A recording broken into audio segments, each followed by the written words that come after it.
चलिए बिना किसी देरी के आज के इस एक्सप्लेनर में सीधे उतरते हैं। आज हम बात करने वाले हैं हमारे आसपास मौजूद हर ठोस, तरल और गैस के सबसे बुनियादी निर्माण खंडों यानी बिल्डिंग ब्लॉक्स के बारे में। जब हम ये समझ लेते हैं कि ये छोटे छोटे परमाणु आपस में कैसे जुड़ते हैं, तो सच मानिए हम इस पूरे ब्रह्मांड की सबसे सूक्ष्म लेकिन सबसे शक्तिशाली वास्तुकला को समझ रहे होते हैं। अब जरा इस बात पे गौर कीजिए। क्या आपने कभी सोचा है कि कुछ चीजें हवा के संपर्क में आते ही क्यों जल उठती हैं, जबकि हीलियम या नियॉन जैसी गैसें किसी से कोई मतलब ही नहीं रखती, एकदम शांत? इस पूरी पहेली का जवाब एक बहुत ही दिलचस्प चीज में छुपा है, और वो है परमाणुओं की स्थिरता या स्टेबिलिटी की खोज। हर एक परमाणु इस ब्रह्मांड में बस एक शांत और स्थिर अवस्था पाना चाहता है, और यही चाहत दुनिया की हर रासायनिक प्रक्रिया को जन्म देती है। तो इस रहस्य को सुलझाने के लिए आज हम एक स्पष्ट रोडमैप का पालन करेंगे। हम शुरुआत करेंगे परमाणु की स्थिरता की खोज से, फिर देखेंगे आयोनिक बंध क्या होते हैं, इसके बाद संयोजकता को समझेंगे, फिर सहसंयोजक बंध पर बात करेंगे, और अंत में आयोनिक बनाम सहसंयोजी यौगिकों की तुलना करेंगे। इससे हमें परमाणुओं के व्यवहार को समझने का एक बहुत ही स्पष्ट ढांचा मिल जाएगा। तो चलिए अपने पहले खंड से शुरू करते हैं, परमाणु की स्थिरता की खोज। यहां सबसे अहम है अष्टक नियम यानी ऑक्टेट रूल। देखिए, तत्व अपने सबसे बाहरी कक्ष या शेल को पूरा करने के लिए ही इलेक्ट्रॉनों का लेन देन करते हैं या फिर उन्हें साझा करते हैं। उनका एकमात्र लक्ष्य बस किसी भी तरह एक नोबल गैस या अक्रिय गैस जैसा विन्यास पाना होता है। हाँ, हीलियम इसका एक अपवाद है जो सिर्फ 2 इलेक्ट्रॉनों के साथ ही पूरी तरह से स्थिर हो जाता है। लेकिन बाकी सभी तत्वों के लिए, उनके लिए 8 का ये जादुई आंकड़ा ही पूर्ण स्थिरता का असली रहस्य। अब आते हैं दूसरे खंड पर, आयनिक बंध यानी इलेक्ट्रॉनों का लेन देन। यहां हम देखेंगे कि परमाणु अपनी इस स्थिरता तक पहुंचने के लिए अपनी पहली सबसे बड़ी चाल कैसे चलते हैं। यह तरीका वास्तव में बहुत ही व्यावहारिक है। यहां तत्व इलेक्ट्रॉनों के अपने असंतुलन को शाब्दिक रूप से लेने और देने के रिश्ते से सुलझाते हैं। होता यह है कि एक परमाणु अपना इलेक्ट्रॉन खुशी खुशी दान कर देता है और पॉजिटिव चार्ज वाला धनायन बन जाता है, वहीं दूसरा उसे तुरंत लपक कर नेगेटिव चार्ज वाला ऋणायन बन जाता है। अब क्योंकि दोनों पर विपरीत चार्ज हैं, तो वे एक शक्तिशाली चुंबक की तरह एक दूसरे से मजबूती से जुड़ जाते हैं।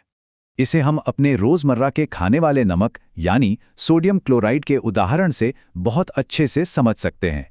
यहाँ एक सोडियम परमाणु अपना एक बाहरी इलेक्ट्रॉन क्लोरीन को पूरी तरह से सौंप देता है। नतीजा, दोनों को ही एक स्थिर अष्टक मिल जाता है। सोडियम को अपने अंदर वाले भरे हुए कक्ष मिल जाते हैं और क्लोरीन का बाहरी कक्ष 7 से पूरे 8 इलेक्ट्रॉनों से भर जाता है। एकदम परफेक्ट पार्टनरशिप। और बात सिर्फ एक जोड़े पर ही खत्म नहीं होती।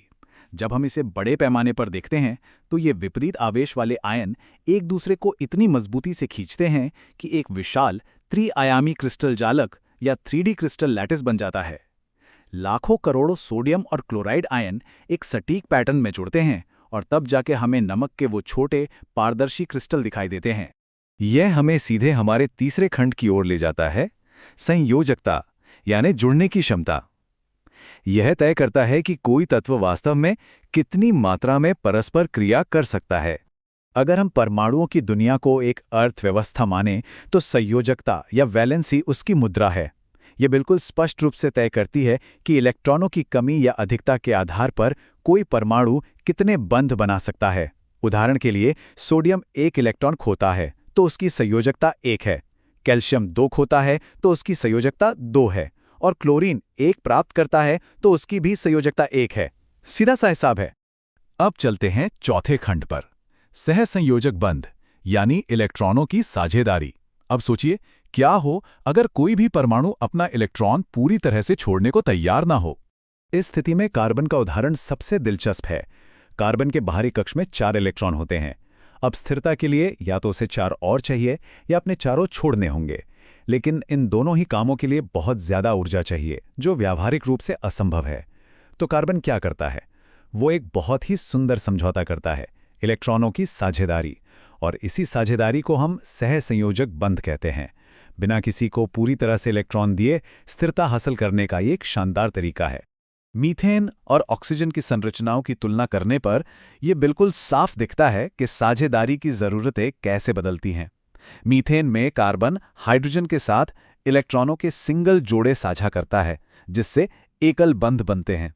लेकिन दूसरी तरफ ऑक्सीजन गैस में दो ऑक्सीजन परमाणुओं को अपना अष्टक पूरा करने के लिए दो दो जोड़े साझा करने पड़ते हैं, और इस तरह बनता है एक मजबूत द्विबंध यानी डबल बॉन्ड। और कमाल की बात देखिए, ये साझेदारी ट्रिपल बॉन्ड तक भी जा सकती है। नाइट्रोजन का ही उदाहरण लें। नाइट्रोजन के दो परमाणु आपस में 3-3 इलेक्ट्रॉन जोड़े साझा करते हैं। ये दिखाता है कि परमाणु उस नोबल गैस जैसी स्थिरता को पाने के लिए किसी भी हद तक जा सकते हैं। और यही वजह है कि हमारे वायुमंडल में इतनी सारी नाइट्रोजन गैस होने के बावजूद वो इतनी निष्क्रिय या अनरिएक्टिव होती है। और अब हमारे अंतिम खंड की बारी, आयनिक बनाम सहसंयोजी यौगिक। चलिए इन सूक्ष्म बंधों को उन चीज़ों से जोड़कर देखते हैं जिन्हें हम असल जिंदगी में देख और छू सकते हैं। यहाँ समझने वाली सबसे खास बात यह है कि पदार्थों के भौतिक गुण सीधे तौर पर उनके बंध के प्रकार से तय होते हैं। आयोनिक बंधों में स्थिर वैद्युत आकर्षण इतना जबरदस्त होता है कि उन्हें तोड़ने के लिए बहुत ज्यादा ऊर्जा चाहिए, इसलिए इनका गलनांक या मेल्टिंग पॉइंट बहुत ऊंचा होता है। इसके उलट सहसंयोजी यौगिकों के अणुओं के बीच के बल थोड़े कमजोर होते हैं, इसलिए वे अपेक्षाकृत आसानी से पिघल या उबल जाते हैं। और इस बात का सबसे बेहतरीन सबूत है ये विद्युत चालकता या कंडक्टिविटी टेस्ट। देखिए, जब हम नमक जैसे आयनिक यौगिक को पानी में मिलाते हैं तो वो आवेशित आयनों में टूट जाता है। ये आयन पानी में आसानी से बिजली प्रवाहित करते हैं और सर्किट पूरा होते ही बल्ब जल उठता है। वहीं दूसरी तरफ चीनी पानी में घुल तो जाती है, लेकिन वो एक सहसंयोजक यौगिक है, इसलिए आयनों में नहीं टूटती। नतीजा, कोई सर्किट पूरा नहीं होता और बल्ब बुझा ही रहता है। ये सब जानना वाकई कितना अद्भुत है ना? हमारे डाइनिंग टेबल के नमक से लेकर ग्लास के पानी तक हर एक चीज़ उन परमाणुओं द्वारा संचालित होती है जो बस किसी तरह अपनी स्थिरता खोज रहे हैं। तो जरा सोचिए, जब हम इन बुनियादी नियमों को पूरी तरह समझ लेंगे और इन सूक्ष्म साझेदारियों में अपनी मर्जी से हेरफेर करना सीख जाएंगे, तो भविष्य में हम कैसी कैसी नई और अविश्वसनीय सामग्रियां बना पाएंगे। संभावनाएं सच में अनंत हैं। खैर, आज के इस एक्सप्लेनर में बस इतना ही।